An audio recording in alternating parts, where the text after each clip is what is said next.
我就花了10几20年，在长大的时候一直很努力找这件事。我最想要做的事情就是躺下而已。我觉得就是会有很多次的失败要练习，就像我们刚开始做 YouTube 的时候，我们前几集拍的也都很烂。我不会、啊，还是你没有？你都拍的很好吗？没有这个问题。我不喜欢听别人讲的话。就如果你今天跟我说什么是对的，我就会是比较叛逆的那一个。为什么？可能因为我就觉得自己很棒吧，为什么要听别人的？这是像我妈就会逼我，你一定要念理科啊，收入才会好。你看妈妈讲的话其实也没有错啦，人生感觉就很成功。太大家今天过得好吗？欢迎到理科太太。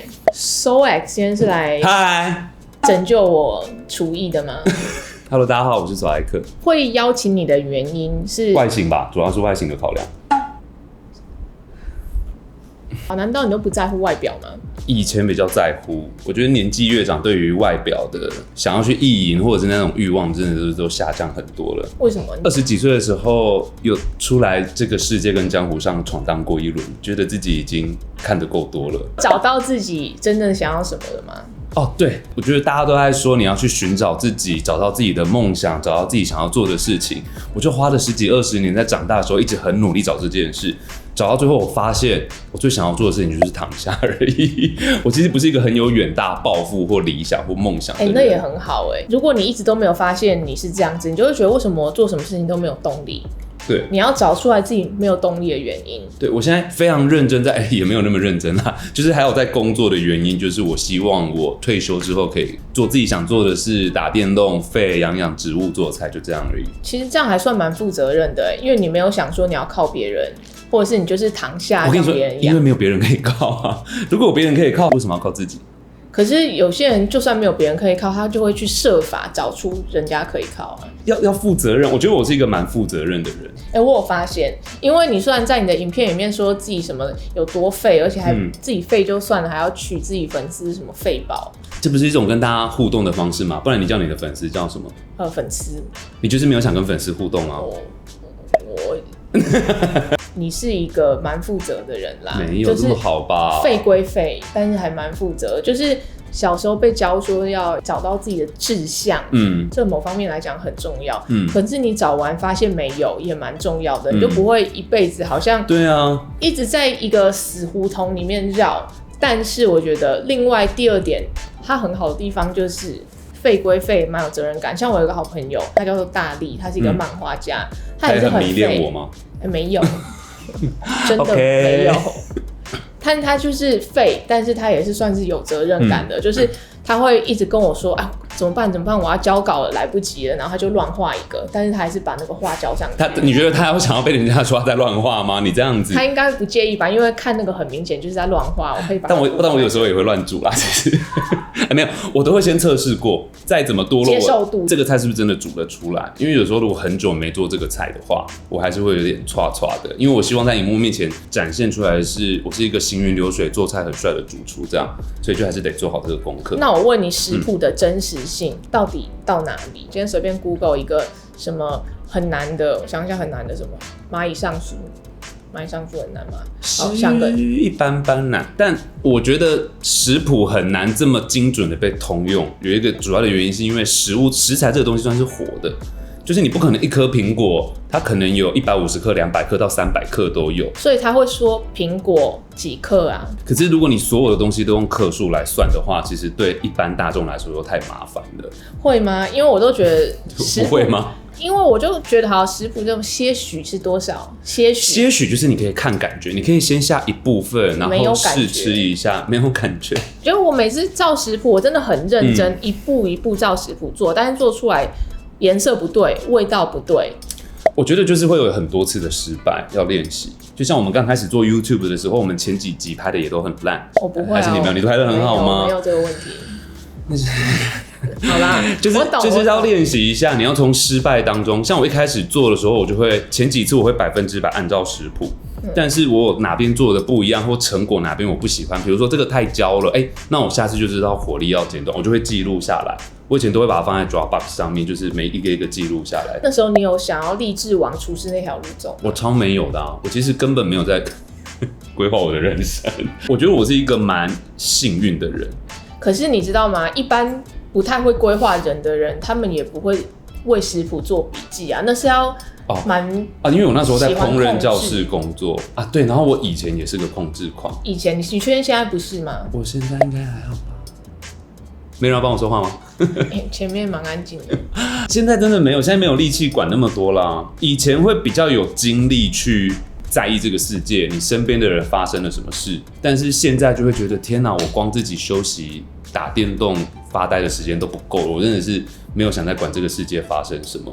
可能就是年过30，体力开始变差了吧？你到底身体怎么了？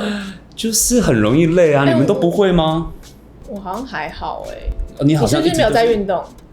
就是我就会觉得我在卧推或运动的时候，我就会一直看着天花板，然后我就一直想说，我为什么要在这里？我为什么要浪费我一天的1个小时？当然我知道你可以得到肌耐力、体力的训练，但我就会觉得太无聊。那你有试过找教练吗？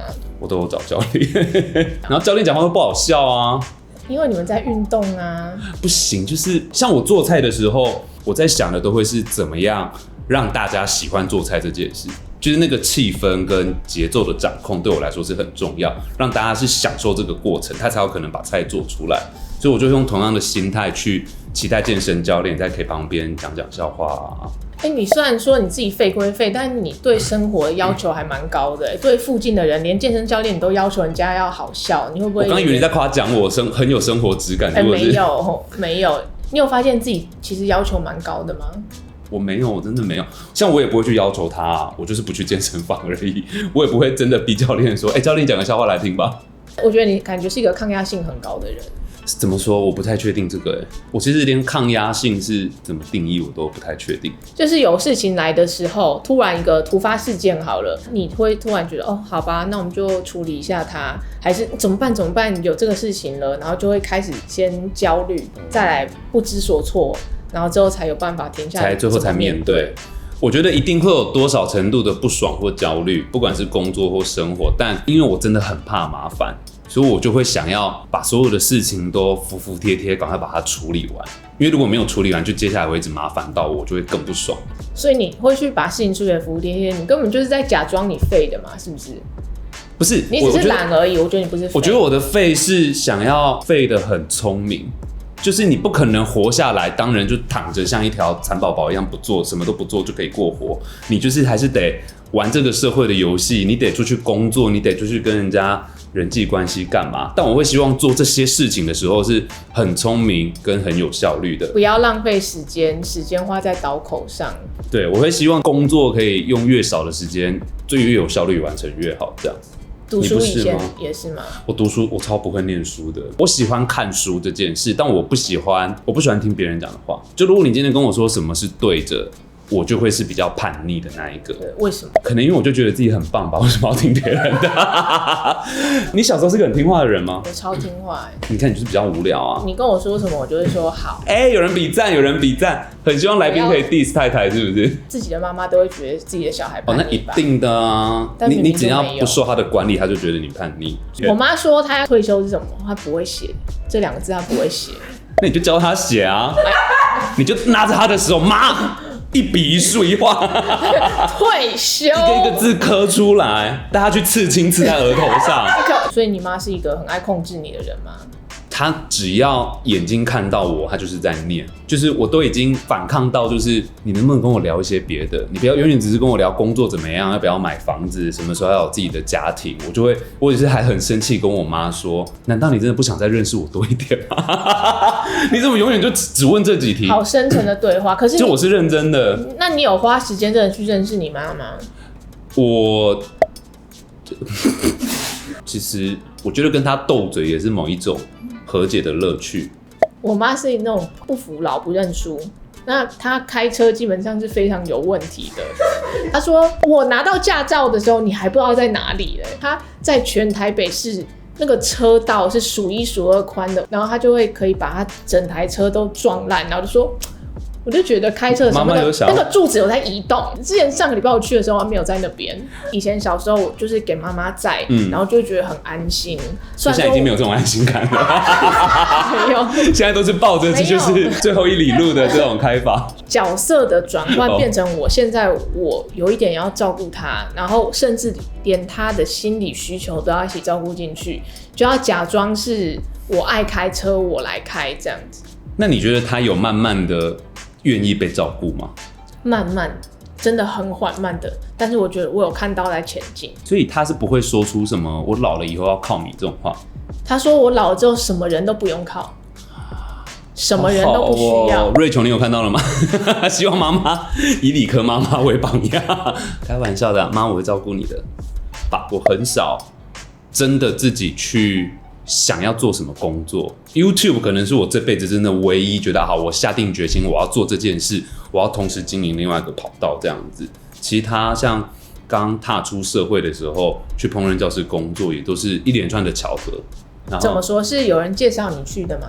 我原本要出国念书，所以我在朋友的植栽店打工，我就很喜欢绿色的植物，然后我就去帮一间烹饪教室做美化，然后他们就问，会不会美术，我就帮他们做美术，所以就刚好，所以那你要不要来帮忙经营？然后就帮忙经营，然后经营久了之后，现在的经纪公司 Bills 那时候就跟 TLC 做了双厨出任务这个节目，我那时候以为你去试镜，你都要去跟人家，你知道跟制作人啊，跟什么面对面聊天，没有他们就把我的照片什么寄去，我就得到那个节目了。人家因为你的照片录取你，当然是一定有看见我的才华啦，但外形的部分，我想应该也是一个蛮加分的。讲到有点心虚。所以你觉得你是随遇而安的人吗？我其实是有认真评估过，你怎么评估的？其实也很简单，我觉得我蛮务实的，我就会评估这个工作能不能让我的生活跟未来的发展更好。那像我一开始在决定要去英国念研究所，还是留在台湾的烹饪教室，我其实就是很实际的把那个薪资拿出来看。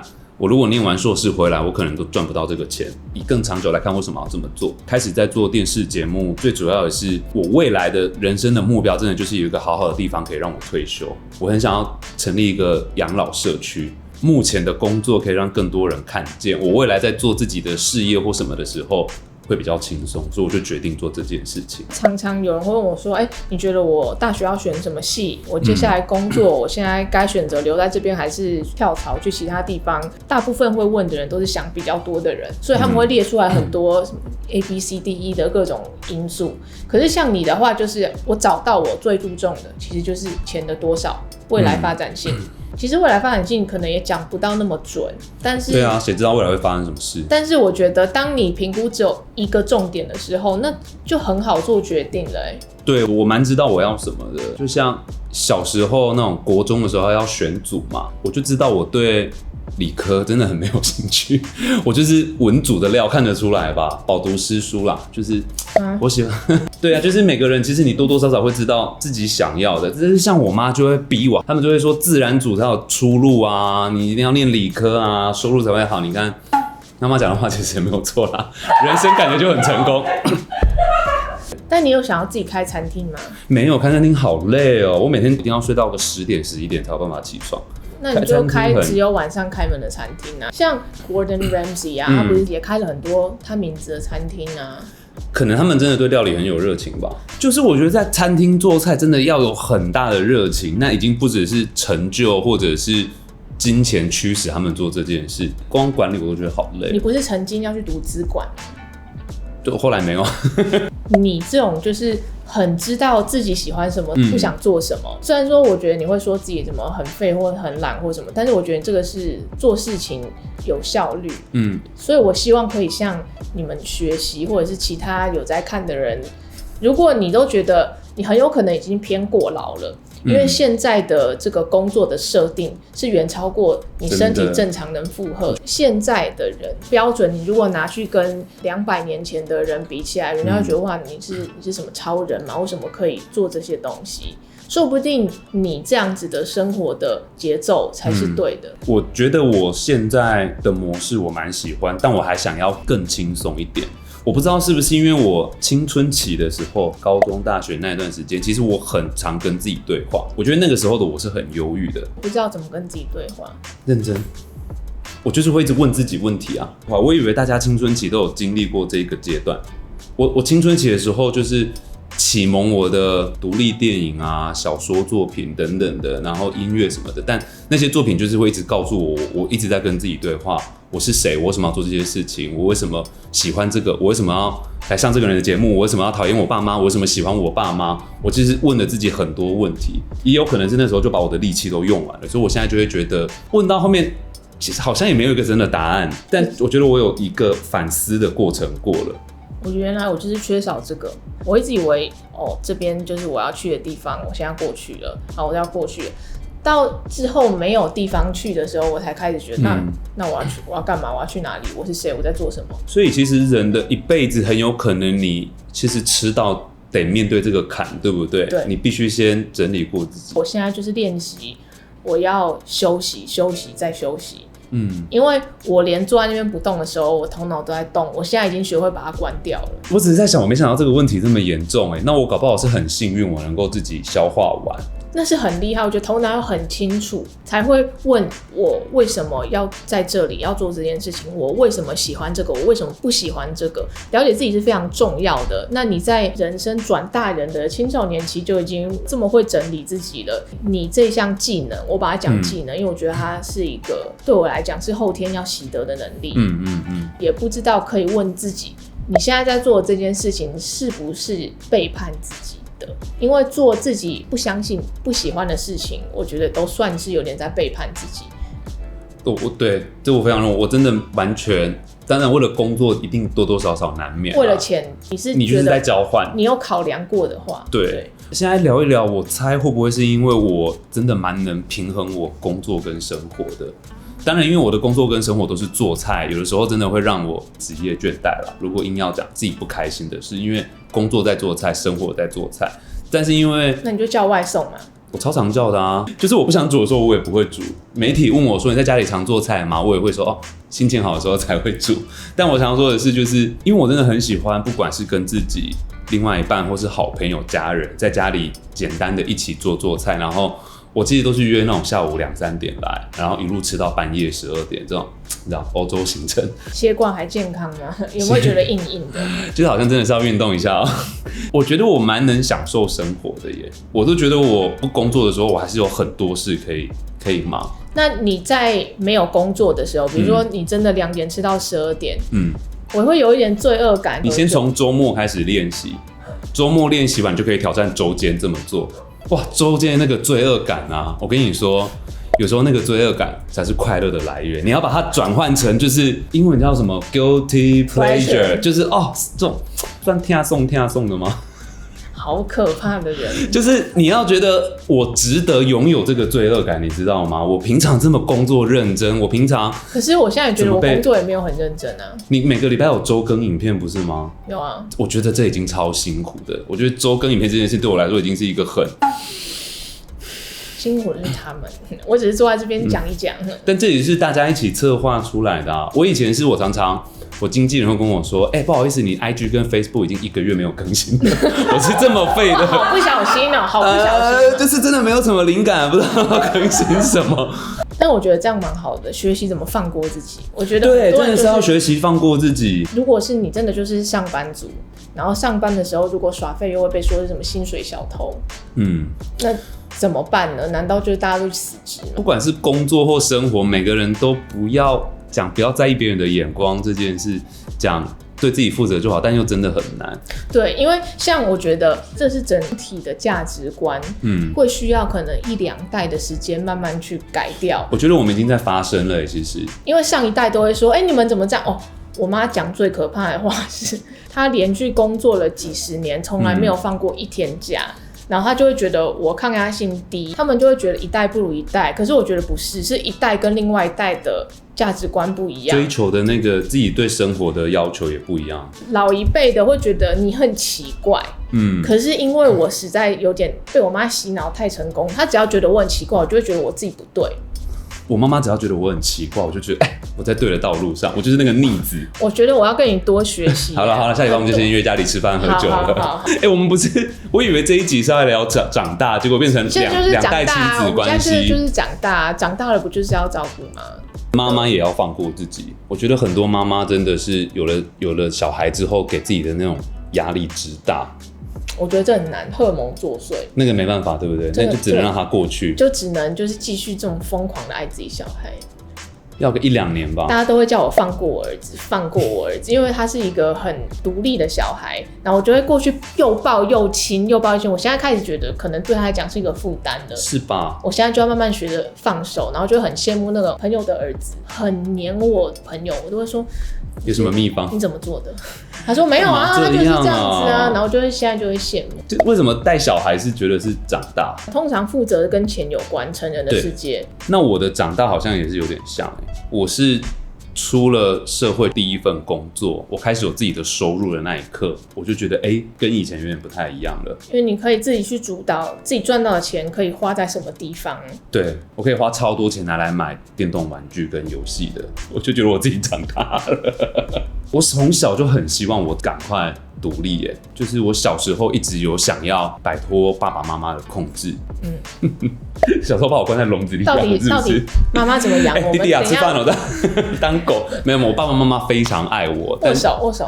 但就是跟大家的爸爸妈妈都一样，管教会比较多。但我就是一个自由的灵魂，不羁的个性。我自己的压力都是自己给的，我就是硬要定一个这个目标，可是明明做到这样子，可是我又要想要做到这样子，难道我是真的因为不知足，所以觉得不够开心吗？我觉得某种程度有点是多多少少。我以前也会像你这样，但我后来就我会告诉自己不要这样。我以前会觉得95分才是标准，但我会觉得其实59也很好。59可能真的有点太低了，你至少要60以上吧。你也不用一口气放那么多，你可以从70、80开始。